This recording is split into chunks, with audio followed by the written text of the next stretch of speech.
E hoje então eu quero falar sobre um movimento que eu fiz, né, na Alemanha como representante, que foi muito importante para eu olhar em relação a como as crianças veem as escolas e como as escolas agem em relação às crianças, como os pais olham para as escolas.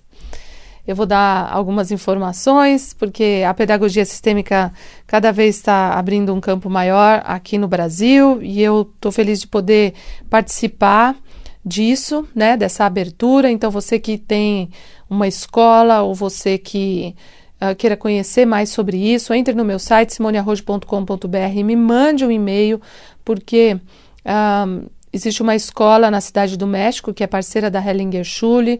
A Angélica Olveira é a pessoa que desenvolveu a pedagogia sistêmica por 17 anos e ela tem feito um trabalho maravilhoso e vai começar um trabalho maravilhoso aqui no Brasil. E eu estou com ela nesse trabalho, ajudando nesse projeto, onde a gente pode levar, gente, a escola dá vida para as crianças, para os pais, para os professores, para a própria escola, onde todos possam crescer, né, de uma forma mais harmoniosa. Não é fácil ter uma escola, não é fácil ser um aluno, não é fácil ser pai de alunos, não é fácil ser professor. Então, essas primeiras relações são as primeiras relações de uma criança, né? E quando isso está muito equilibrado, cada um sabe o seu próprio papel, como isso faz diferença. Então, no movimento que a Angélica fez na Alemanha, que foi muito interessante, nesse caso eu fui aluna, né, representante de aluna, mas ela colocou a escola, colocou os alunos e colocou os pais, né, e colocou os alunos olhando para os pais, os filhos olhando para os pais, né, porque os filhos vêm antes de serem alunos, olhando para os pais, e cada filho se direcionou, né, para uma pessoa ali, e eu me direcionei para um casal de portugueses, aliás, um grande beijo para eles, a Sara e o Marcos, e um casal maravilhoso que eu conheci através da Cláudia e do Edilson, né, que conhecem eles, que fazem constelação lá em Portugal, né, e eu fui como filha deles, né, desse casal, e como representante. E nessa hora que eu cheguei, os pais me abraçavam com muito amor, a mãe com muito amor também, e muito gostoso, mas quando eles falaram para mim, você tem que ir para a escola, a mãe falou, filha, vai para a escola. Eu olhei para ela, eu falei, ela está querendo se livrar de mim. Foi o que eu senti. E ela falou, não, filha, eu não quero me livrar de você. Eu quero que você vá para a escola. Mas era essa a sensação que eu tinha. E ela ficava, né, conectada a mim. Então, a Angélica veio e falou, o que você sente quando você olha para a escola? Eu falei, eu não quero ir para a escola. Eu sinto que a minha mãe quer se livrar de mim. E eu não quero ir para a escola. Então, gente, olha o processo, porque ela estava mostrando, porque algumas crianças vão para a escola e choram, outras crianças vão para a escola e brincam, mas elas não querem aprender, porque outras crianças não vão para a escola de jeito nenhum, né? É um sacrifício para os pais levarem, ou as crianças vão e elas têm dificuldade de se concentrar, elas querem voltar para casa.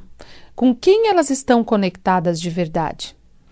Então, no meu movimento, né, que foi muito interessante, quando a minha mãe tomou consciência, né, do que eu disse, eu sinto que minha mãe quer se livrar de mim, né, então ela disse que não era isso, mas eu sentia isso, não sei se por mim ou por ela, ou, né, por tudo, pelo momento de, não quero me desconectar dos meus pais, mas era essa a sensação. E daí, quando isso foi dito, eu me virei de costas para os pais, minha mãe ficou segurando no meu braço, meu pai atrás de mim, só com a mão no meu ombro, e eu senti firmeza. Comecei a olhar para a escola, para os meus amiguinhos que estavam, para os amiguinhos que estavam lá na escola, as outras crianças, e comecei a já me interessar um pouco mais, né?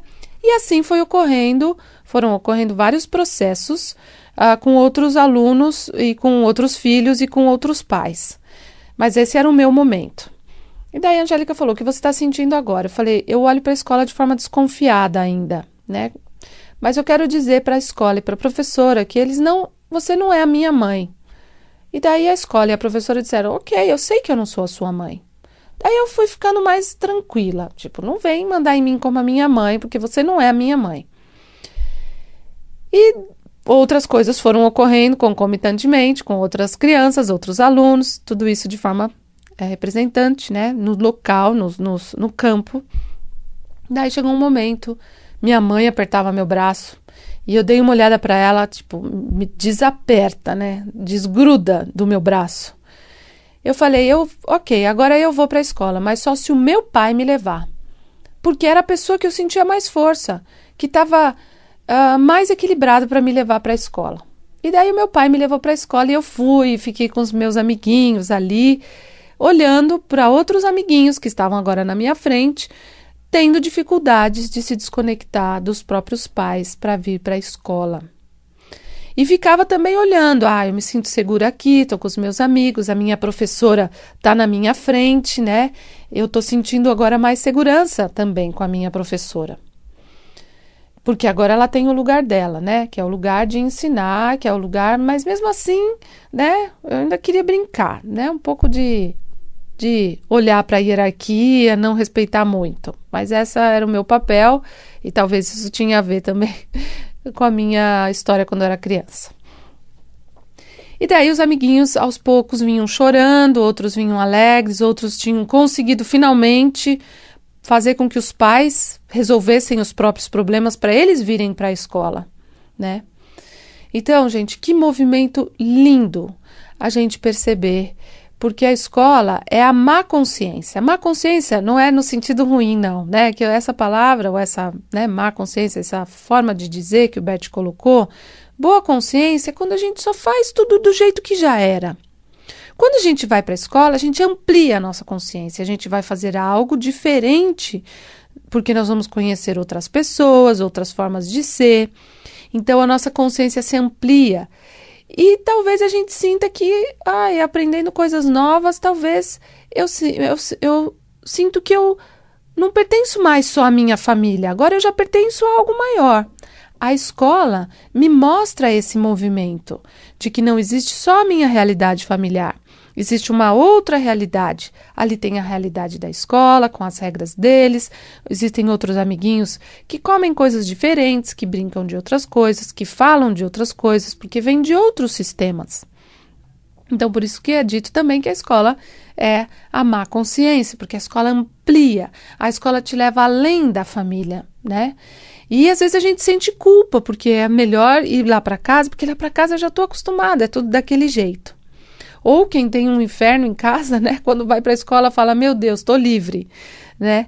Mas mesmo assim não entende ainda o que está acontecendo.